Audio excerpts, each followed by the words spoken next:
পুনৰ কোভিড-19 সংক্ৰমণৰ সংখ্যা বৃদ্ধি পাইছে। ভাৰতত কিছুমান ৰাজ্যত উদ্বেগজনক অৱস্থা দেখা গৈছে।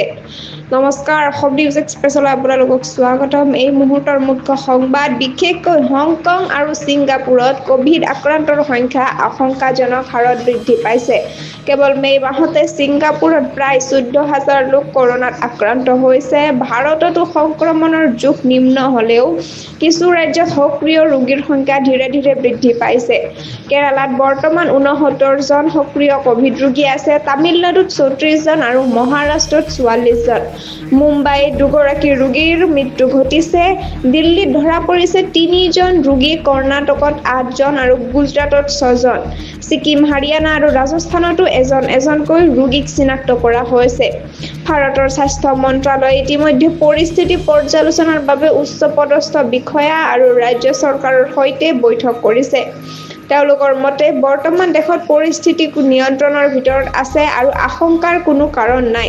চিকিৎসালয়ত ভৰ্তিৰ প্ৰয়োজন নাই বুলি জনোৱা হৈছে।